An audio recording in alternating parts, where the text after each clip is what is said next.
যারা আধিপত্যবাদীদের সেবাদাস, দেশটাকে যারা অন্যদের কাছে লিজ দিয়ে এদেশের ইজারাদার হিসেবে, দলদাস হিসেবে, দেশে নাগরিক হিসেবে বিদেশের আধিপত্য করতে ভালো লাগে, বুদ্ধিজীবী দিবসের হত্যাকাণ্ড নিয়ে তাদের ব্যাখ্যা একরকম।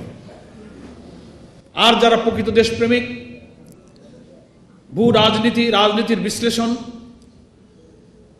স্বাধীনতা যুদ্ধের প্রাক্কালের রাজনীতির যে মেরুকরণ, তদানীন্তন ভারত, বাংলাদেশ, পাকিস্তানের রাজনীতির জটিল সমীকরণ নিয়ে যারা চিন্তা গবেষণা করেন, তাদের বিশ্লেষণ হচ্ছে আর এক রকম। ফলে রহস্যে ঘেরা এই বুদ্ধিজীবী হত্যার প্রকৃত রূপ, প্রকৃত হত্যাকারী খুঁজে বের করার কাজটা মনে এখনো সম্পন্ন হয়নি।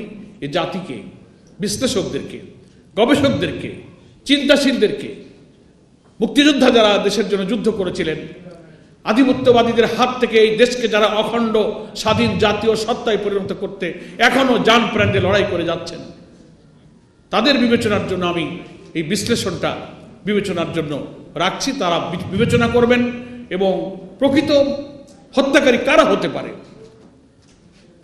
সেটা এখনো আমাদের চিহ্নিত করার সুযোগ আছে। একটা কথা আমি বলে আমি সেই বিশ্লেষণের দিকে যাই। আপনারা সবাই জানেন যে কথা ঢাকা মহানগরীর সম্মানিত নায়েব আমির ফকির আব্দুস সবুর ভাই এ কথার একটু আলোকপাত করেছেন। দেশ স্বাধীন হওয়ার পর বাংলাদেশের বিশিষ্ট চিত্র অভিনেতা, চিত্র নির্মাতা, সাংবাদিক জহির রায়হান নিখোঁজ হয়ে গেল। তিনি মুক্তিযুদ্ধের একজন যোদ্ধা ছিলেন। তিনি মুক্তিযুদ্ধ, সংগ্রাম, লড়াই, বুদ্ধিজীবী হত্যার এই সমস্ত ঘটনার উপরে একটা ডকুমেন্টারি প্রস্তুত করার জন্য তিনি গবেষণার কাজে হাত দিয়েছিলেন। স্বাধীনতার 16 ডিসেম্বরের অব্যবহিত পর তিনি এ কাজে হাত দিয়েছিলেন।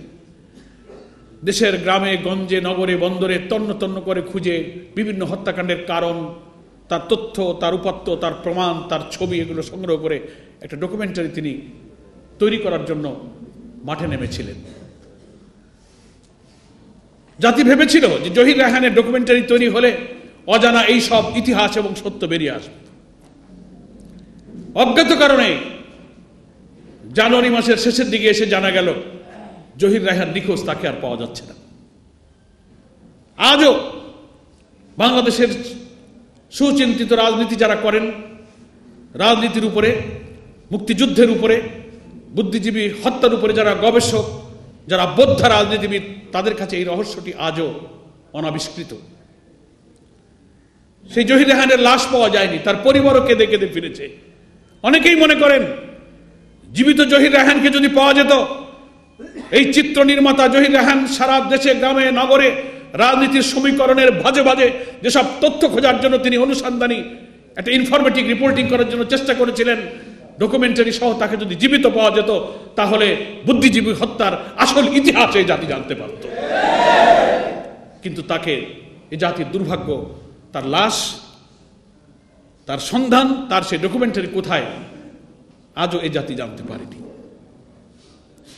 বুদ্ধিজীবী হত্যার আসল ঘটনা জানার জন্য জহির রায়হানের নিখোঁজ হয়ে যাওয়ার রহস্য আবিষ্কার করা এখন জাতির সামনে জরুরি হয়ে পড়েছে। আরেকটি কথা বলে আমার বক্তব্য শেষের দিকে যেতে চাই। আপনারাই বলুন, 16 ডিসেম্বর তো দেশ স্বাধীন হয়ে যাচ্ছে, বিজয়। ইতিমধ্যেই আনুষ্ঠানিকভাবে সরোয়ার্দী উদ্যান অর্থাৎ তদানীন্তন রেসকোর্স ময়দানে মুক্তিযুদ্ধের আত্মসমর্পণে যে দলিল স্বাক্ষরিত হলো, পূর্বাঞ্চলের যে কমান্ডার ছিল এদেশে পাকিস্তানি সেনার জেনারেল নিয়াজি, আর ভারতের এই কমান্ডের প্রধান ছিলেন জগজিৎ সিং অরোরা। রেসকোর্স ময়দানে তারা আত্মসমর্পণের দলিল যে স্বাক্ষর হয়েছিল সেটা হচ্ছে 16 ডিসেম্বর। তার মাত্র 2 দিন আগে, ইতিহাস, মুক্তিযুদ্ধের ইতিহাস তো সব আমাদের ঘরে না, সবার ঘরেই কিন্তু আছে, পড়ে দেখবেন। 16 ডিসেম্বরের 1 সপ্তাহ আগ থেকে কিন্তু বাংলাদেশের বিভিন্ন জেলা শহরের পতন ঘটছে এবং পাকিস্তানি সেনার আত্মসমর্পণ করে এক এক দিকে কিন্তু বিজয় করতে যাচ্ছে। তারা যখন রাজধানীতে আসছে, 16 ডিসেম্বরে তখন এই বিজয়ের অনুষ্ঠান করে রেসকোর্স ময়দানে তখন আত্মসমর্পণ অনুষ্ঠানটা কিন্তু অনুষ্ঠিত হয়েছে। বাংলাদেশের সকল জেলায়, সকল নগরে, সকল শহরে কিন্তু একই দিনে আত্মসমর্পণের ঘটনা ঘটেনি। সমস্ত শহর এক একদিন পতন ঘটেছে, পরাজিত হয়েছে। পাকিস্তানি সৈন্যরা অস্ত্র জমা দিয়ে পলায়ন করছে, ঢাকার দিকে ফিরেছে, ক্যান্টনমেন্টের দিকে গিয়েছে। তারা জীবন বাঁচানোর জন্য ব্যস্ত ছিল। সেনা দুই প্রধানের সঙ্গে জাতিসংঘ এবং আন্তর্জাতিক নানান মিশনের সঙ্গে কমিউনিকেট করে আত্মসমর্পণের দলিল ড্রাফট হয়েছে, স্বাক্ষরিত হবে। ইতিমধ্যেই রাজধানীর বাইরে বিভিন্ন জেলা শহরের কিন্তু পতন হয়েছে। মুক্তিযোদ্ধারা লাল সবুজের পতাকা নিয়ে বিজয়ের স্লোগান দিয়ে তারা ঢাকার অভিমুখে যাত্রা শুরু করেছে। ফলে দেশের বিভিন্ন শহর কিন্তু অলরেডি পতন হয়ে দেশে বিজয়ের স্লোগানে কিন্তু উচ্ছ্বসিত, মুখরিত। ফলে যে পাকিস্তানিরা পরাজিত, নিজের জীবন যেখানে তাদের রক্ষা করতে পারছে না, তারা আত্মসমর্পণ করে অলরেডি সিদ্ধান্ত হয়ে গেছে। তারা একটা দেশ, একটা জাতির জন্য আর কি ক্ষতি করতে পারে, এটা একটা বিশ্লেষণের বিষয়। আর যাদের সাহায্যে আমরা মুক্তিযুদ্ধে স্বাধীনতা অর্জন করেছি বলে আধিপত্যবাদী শক্তির একটি সেবাদাসেরা জাতির কাছে গর্বিত হতে চায়, তাদের কাছে আমাদের একটা প্রশ্ন, খুব ইম্পার্শিয়াল একটা নিরপেক্ষ বিশ্লেষণ করে আপনারা দেখুন, ভারত আমাদের স্বাধীন দেশ হোক, দুনিয়ার বুকে মাথা উঁচু করে একটি গর্বিত সভ্য স্বাধীন জাতি হিসেবে জাতীয় সত্তা নিয়ে দুনিয়ার কারোর কাছে আমরা মাথা নত করব না, পদনত থাকবো না। পররাষ্ট্রনীতি আমাদের কখনো নতজানু হবে না। উঁচু শির হয়ে স্বাধীন বাংলাদেশি মানুষ দুনিয়াতে স্বাধীন সভ্য দেশ হব। বাংলাদেশের এই ভালোবাসার জায়গা থেকে কিন্তু ভারত আমাদের মুক্তিযুদ্ধে সাহায্য করেনি। বসুন্ধরা ডায়াপেন্ট এখন আরো উন্নত। এই হট এয়ার থ্রো টপশিট দ্রুত শোষণ করে সোনামণিকে দেয় কোমল অনুভূতি। বাংলাদেশকে সাহায্য করার পেছনে ভারতের দুইটি কারণ ছিল। ইতিহাস বিশ্লেষকদেরকে আমি বিশ্লেষণ করতে বলবো। একটা কারণ ছিল এই 1965 সালে পাকিস্তানি সেনাদের কাছে ভারত যে পরাজিত হয়েছিল, পাকিস্তান নামক রাষ্ট্রের কাছে ভারতীয় সৈন্যদের এই নির্মম পরাজয়ের প্রতিশোধ দেওয়ার জন্য বাংলাদেশের মুক্তিযোদ্ধাদের এই স্বাধীনতা যুদ্ধের সুযোগকে ভারত গ্রহণ করেছিল। তারা মনে করেছিল পাকিস্তানি বঞ্চনা বৈষম্যের বিরুদ্ধে বাংলার মানুষ জেগে উঠেছে, বীর মুক্তিযোদ্ধারা অস্ত্র হাতে নিয়ে যুদ্ধ করেছে, বীর বাঙালি অস্ত্র ধরো, বাংলাদেশ স্বাধীন করো। ভারত তখন এই চিন্তা করলো, this is the proper time. 65 সালে পাকিস্তানের কাছে আমরা পরাজিত হয়েছি, এখন এখানে আমাদের ঢুকতে হবে এবং এই পাকিস্তানি বাহিনীকে পরাজিত করে ওই 65 পরাজয়ের গ্লানির প্রতিশোধ নিতে হবে। সেই জন্য তারা সৈন্য দিয়ে, অস্ত্র দিয়ে, ভেতরে তাদের এই অসৎ উদ্দেশ্য ছিল, দৃশ্যত মনে হয়েছিল তারা দেশটা আমাদের স্বাধীন করে দিল। এটা ছিল একটা উদ্দেশ্য। 65-তে তাদের পরাজয়ের প্রতিশোধ নেওয়ার জন্য পাকিস্তানি সেনাদের পরাজয় করার মধ্য দিয়ে তাদের এই প্রতিশোধ নেওয়া ছিল একটা অন্যতম উদ্দেশ্য। সেটা তারা করেছে। হতে পারে দুনিয়ার যুদ্ধনীতিতে এক দেশের সেনাবাহিনী আর এক দেশের সেনাবাহিনীর জয় পরাজয়ের একটা আলাদা কন্টিনিউশন মেনটেন করে কোনো না কোনো সময় মতো তারা অবস্থা বুঝে তার প্রতিশোধ নেবার সামরিক নীতি অনেক সময় তারা গ্রহণ করে থাকে। এটা তাদের নীতি, আমাদের তো কোনো স্বার্থ নেই। আপনি আপনার পরাজয়ের প্রতিশোধ নিয়েছেন। দ্বিতীয় মহান আরেকটা তাদের উদ্দেশ্য ছিল, এটা ভারতের আরেকটা স্বার্থ সেখানে ছিল। চতুর্দিক থেকে ঘেরা ভারতের সীমান্ত, মাঝখানে তাদের পেটের মধ্যে ছোট্ট মানচিত্রে একটি বাংলাদেশ। কি বলেন, ঠিক কিনা? সারা দুনিয়ার মুসলিম দেশগুলো থেকে যোগাযোগ বিচ্ছিন্ন, চারিদিকে সীমান্তে আধিপত্যবাদী একটি শক্তি, দক্ষিণ দিকে বঙ্গোপসাগর। তারা মনে করেছিল এই মুক্তিযুদ্ধ বাঙালি যে জেগেছে, এই যুদ্ধকে কাজে লাগিয়ে যদি এই দেশে একটু সাহায্য করি, দেশটাকে আমি পাকিস্তানিদের হাত থেকে আলাদা করে দিতে পারি, তাহলে আমার দেশের অর্থনীতি, রাজনীতি, শিল্প, কল কারখানা, সংস্কৃতি সমস্ত কিছু তাদের উপরে চাপিয়ে দিয়ে আমার একটি করদ রাজ্য, একটা ব্যবসার বাণিজ্য কেন্দ্রে দেশটাকে আমি ব্যবহার করতে পারি। সেই জন্য তারা এখানে কিন্তু সাহায্য করেছিল। দুনিয়ার মুখে বাংলাদেশের মানুষ মাথা উঁচু করে দাঁড়াবে, আমাদের একটি স্বাধীন সত্তা, স্বাধীন নীতি নিয়ে আমরা আমাদের এই জাতির চেতনাকে উচ্চকিত করব, এটা তাদের উদ্দেশ্য ছিল না। তাই যদি হতো, আমি আজকে দেশবাসীর কাছে প্রশ্ন রাখি, স্বাধীনতা 53 বছরে আমরা বাংলাদেশের মানুষ ভারতকে শত্রু মনে করি না। সারা দেশ চতুর্দিকে ঘেরাও করা একটি প্রতিবেশী দেশ, কেন আমরা তাদের শত্রু ভাবতে যাব? আমাদের দেশের পররাষ্ট্রনীতিতে যেমন বলা হয়েছে, কারোর সাথে শত্রুতা নয়, সকলের সাথে বন্ধুত্ব, সৌহার্দ্যপূর্ণ। কোনো দেশ, কোনো রাষ্ট্র, কোনো দেশের জনগণ আমাদের শত্রু নয়। কিন্তু বিভিন্ন সময় ওই দেশের শাসন ক্ষমতায় যারা অধিষ্ঠিত হন, সেই শাসকরা কখনোই বাংলাদেশের সাথে বিশ্বস্ত বন্ধুত্বের পরিচয় দেয় নাই। আমাদের অভিন্ন 54টি নদীর বাংলাদেশের উপর দিয়ে বয়ে চলা, যার উৎস হচ্ছে ভারত। আন্তর্জাতিক নদী আইন, পানি নীতি অনুযায়ী কোন মৌসুমে আমার দেশের পানি প্রবাহ হবে, কোন মৌসুমে বাঁধ দিতে হবে, সবকিছু লঙ্ঘন করে 54টা নদীর বাঁধ এবং গ্রহণ দিয়ে তারা আটকে দিয়ে আমার দেশের কৃষি, সবুজ শ্যামল সুফলা বাংলাদেশের কৃষি এবং অর্থনীতিকে ধ্বংস করার জন্য 53টি বছর, সেই ফারাক্কাবাদের পর থেকে আজ পর্যন্ত আমার বাংলাদেশকে শুকনো মৌসুমে তারা মরুভূমি করে ফেলছে, বৃষ্টির মৌসুমে বন্যার পানিতে ভাসিয়ে দিচ্ছে। এটি কি কোনো বন্ধুত্বের পরিচয়? সীমান্তে আমার সেনাবাহিনীদের হত্যা করা হচ্ছে। বারবার যারা বাংলাদেশের শাসন ক্ষমতা এসেছেন, ভারতীয় আধিপত্যবাদের দালালরা অসম বাণিজ্য চুক্তি করে করে গোপন রেখেছে, পার্লামেন্টে নেয়নি।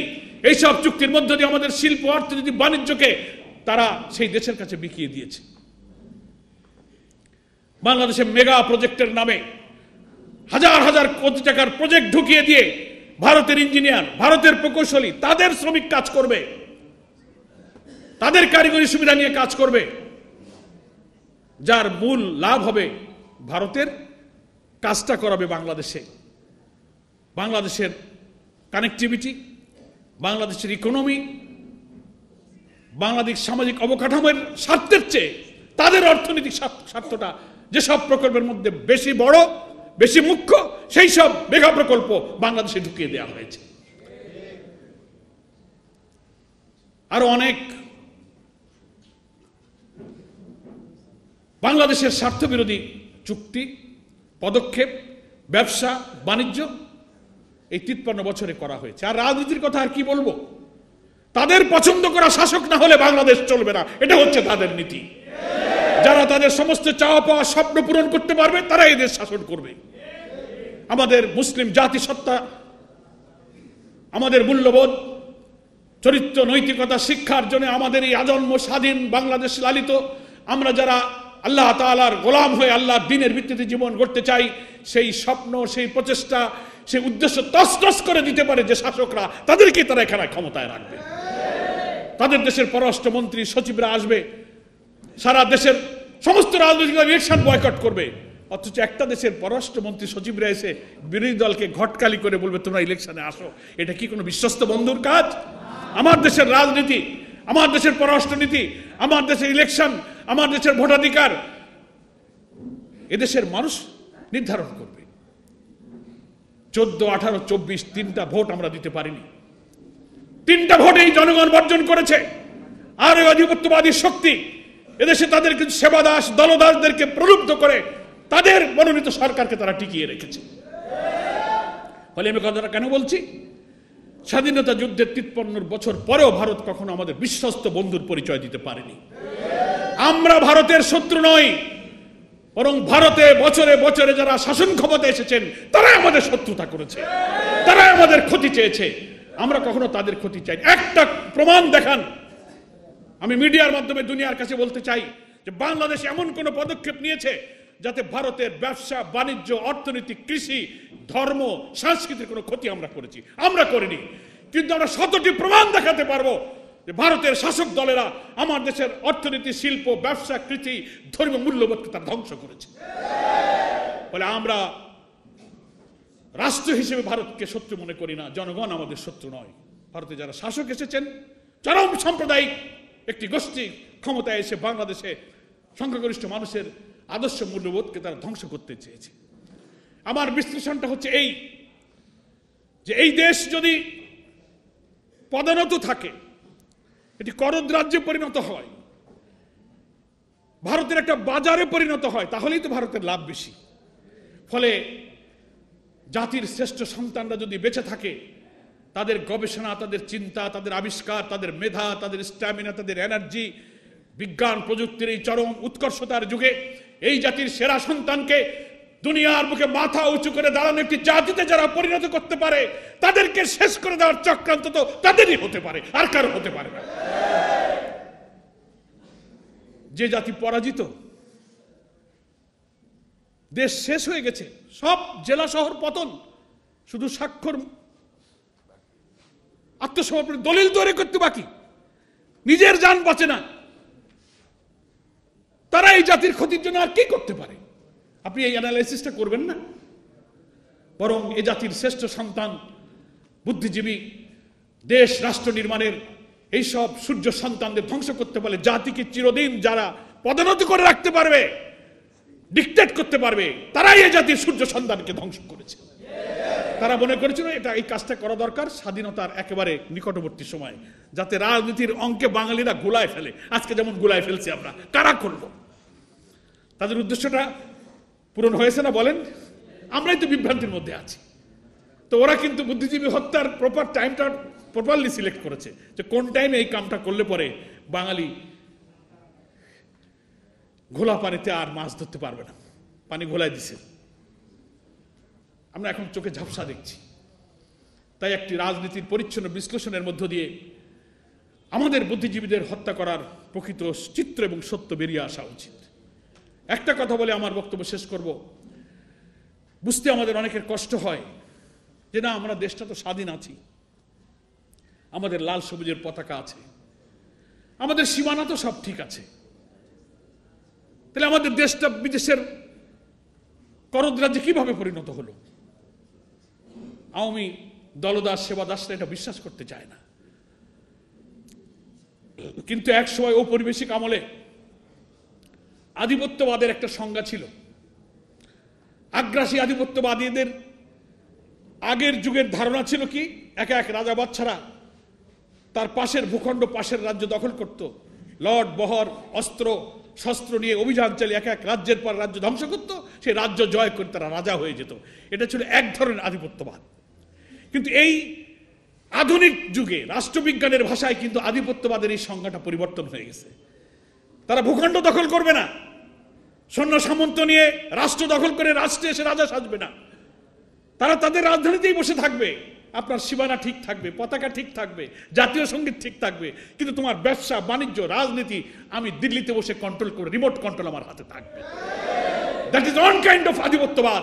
এটা হচ্ছে আধিপত্যবাদের নতুন যুগ, নতুন ব্যাখ্যা দুনিয়াতে তৈরি হয়েছে। আজকে প্রতিবেশী আধিপত্যবাদ শক্তি আমার ভূখণ্ড দখল করে না, পতাকা ঠিক আছে, জাতীয় সঙ্গীত ঠিক আছে বলে আমরা খুব তৃপ্তির ঢেকুর তুলি না। আলহামদুলিল্লাহ, আমরা তো স্বাধীন আছি। কিরকম স্বাধীন 53 বছরে দেখেন না? ভোট করতে চাইলে জনগণ ভোট করতে পারে, উনি যা বলবেন তাই হবে। পলিটিক্স তার হাতে নিয়ন্ত্রিত, রিমোট ওখানে। অর্থনীতি, ব্যবসা, আমার রাস্তাঘাট, আমার বন্দর ব্যবহার, আমার রেল ট্রানজিট, সড়ক ট্রানজিট, আমার পানি, আমার বর্ডার কেনিং, সব কিছু তারা কন্ট্রোল করবে। এটাই হচ্ছে আধিপত্যবাদের আধুনিক যুগের নিয়ন্ত্রণ। এটা বুঝতে হবে। মুক্তিযুদ্ধের সময় বহু সুদূর প্রসারী পরিকল্পনা করে এই আধিপত্যবাদী শক্তি আমাদের বুদ্ধিজীবীদেরকে এইভাবে ধ্বংস করে দিয়ে দেশকে পঙ্গু বানিয়ে, প্রতিবন্ধী বানিয়ে, চিরদিন যেন তার পায়ের নিচে মাথায় কুর্নিশ দিয়ে চলতে পারি, এই পঙ্গু তারাই করলো কিনা, এটা আজকে জাতিকে ভেবে দেখার জন্য আমি অনুরোধ করছি।